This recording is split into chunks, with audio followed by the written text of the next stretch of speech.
Bienvenue sur Africa 24 pour cette nouvelle édition de l'Africa Tonight. Voici les titres de l'actualité.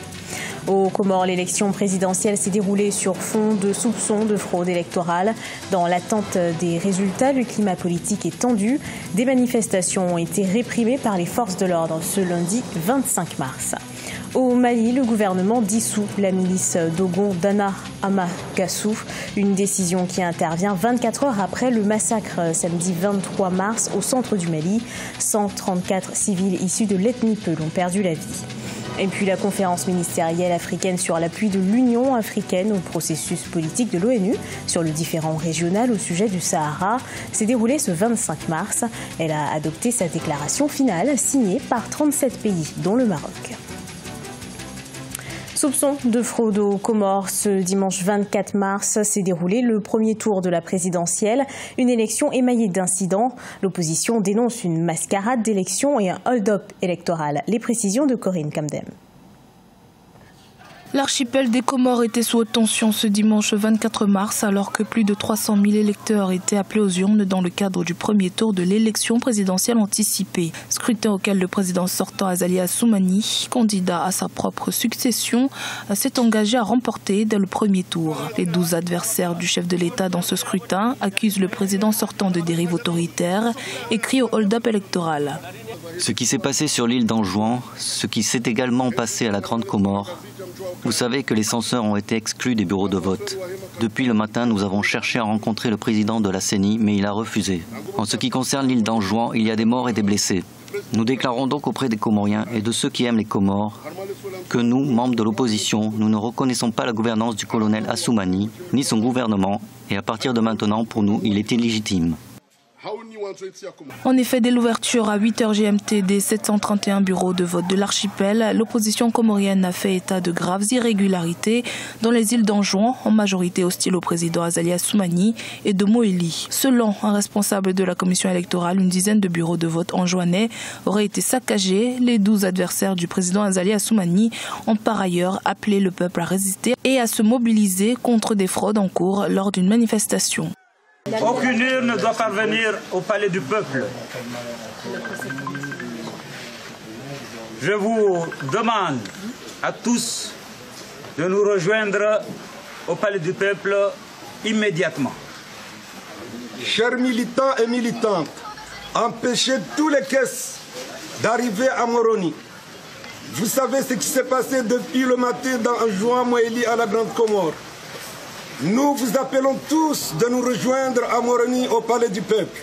Depuis le référendum constitutionnel de juillet 2018, le climat politique comorien s'est singulièrement dégradé. Adopté avec 92,74% de oui, cette révision de la Constitution a permis au président Assoumani de renforcer ses pouvoirs, l'autorisant notamment à effectuer 2 mandats successifs au lieu d'un. Il a ainsi mis un terme à la règle phare de la présidence tournante comorienne. Depuis lors, le président enchaîne des mesures dénoncées par l'opposition comme étant une dérive autoritaire, l'interdiction de manifester étant l'une d'elles.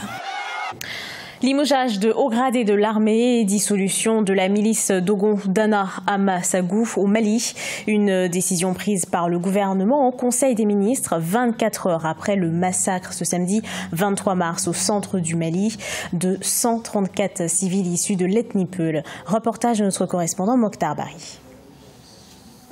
Le massacre perpétré dans le village d'Ogossagou a touché plus d'un au Mali. Le gouvernement a aussitôt dépêché une équipe ministérielle et tenu un conseil extraordinaire dimanche 24 mars 2019. Les ministres ont condamné cette barbarie et décidé du limogeage du chef d'état-major général des armées, celui de l'armée des terres, l'armée de l'air, ainsi que de la dissolution de la milice Dan Amagassou. Cela nous réconforte un peu, mais ce que nous voulons, c'est de sentir cela sur le terrain, c'est-à-dire que l'État applique vraiment ses décisions. Si l'État aujourd'hui prend encore des décisions en annulant le récépissé de Dana Amagassou, cela veut dire que l'État reconnaît vraiment que ce sont ces gens-là qui sont les auteurs de ces crimes. Ce n'est pas la première fois que le gouvernement prend la décision de désarmer les milices au centre du pays. L'idylle de Wankoro, une commune rurale voisine du village d'Ogossagou, espère cette fois que le gouvernement sera intransigeant. Aujourd'hui, nous sommes très inquiets dans nos zones. Nos parents sont en train de déguerpir, tout le monde est en train de partir. Les esprits ne sont pas donc tranquilles. Tous les jours, c'est les tueries. Dans un récent discours, le chef de l'État avait réaffirmé sa fermeté face aux négligences de ceux qui doivent donner l'exemple. Le président Ibrahim Boubacar Keïta effectue un déplacement sur les lieux du drame. C'est lundi 25 mars 2019. La protestation ne faiblit pas en Algérie. Des appels à la grève sont lancés sur les réseaux sociaux. Les travailleurs des secteurs des hydrocarbures, des transports et des inspections des impôts sont appelés à observer une grève générale de 3 jours à partir de ce mardi 26 mars.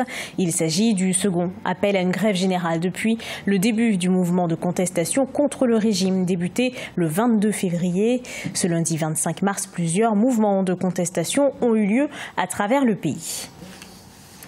Le Maroc a accueilli ce lundi 25 mars à Marrakech la conférence ministérielle africaine sur l'appui de l'Union africaine au processus politique des Nations Unies sur le référent régional au sujet du Sahara marocain.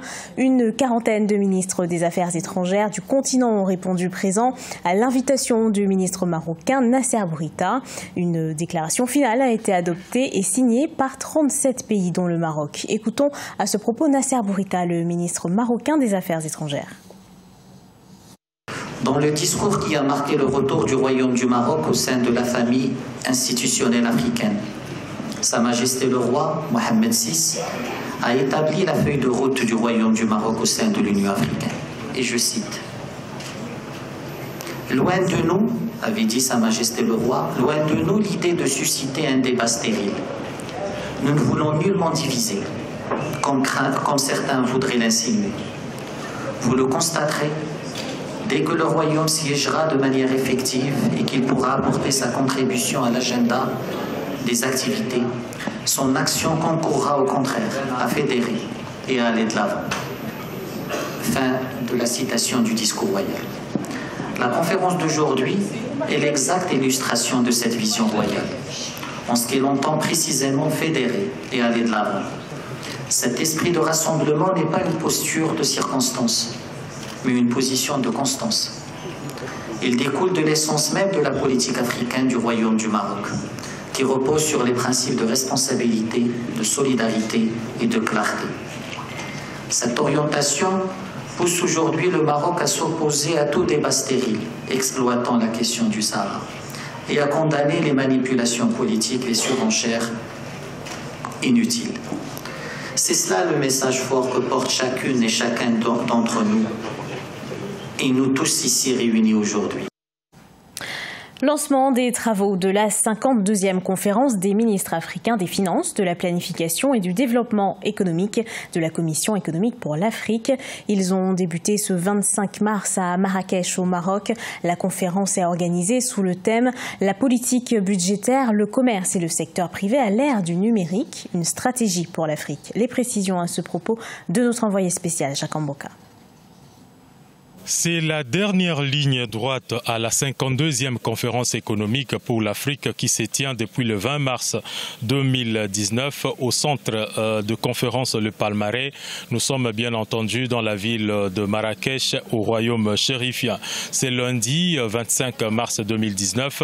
C'est ouverte la conférence des ministres des Finances et de la Planification au développement.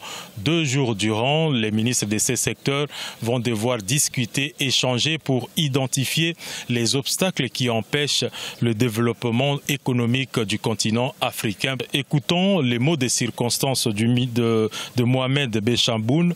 Il est le ministre marocain de l'économie et des finances.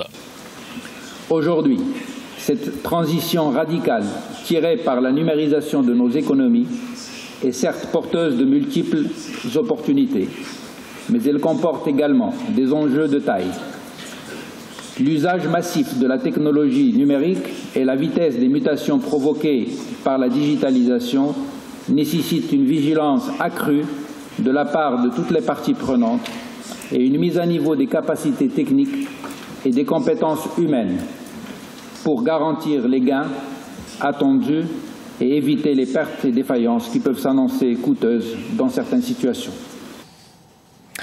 Un mot de sport à présent. Les équipes qualifiées pour la CAN 2019 sont désormais connues. Parmi les 23 nations sorties des éliminatoires, Madagascar, le Burundi et la Mauritanie sont les 3 novices qui vont découvrir la compétition continentale cette année.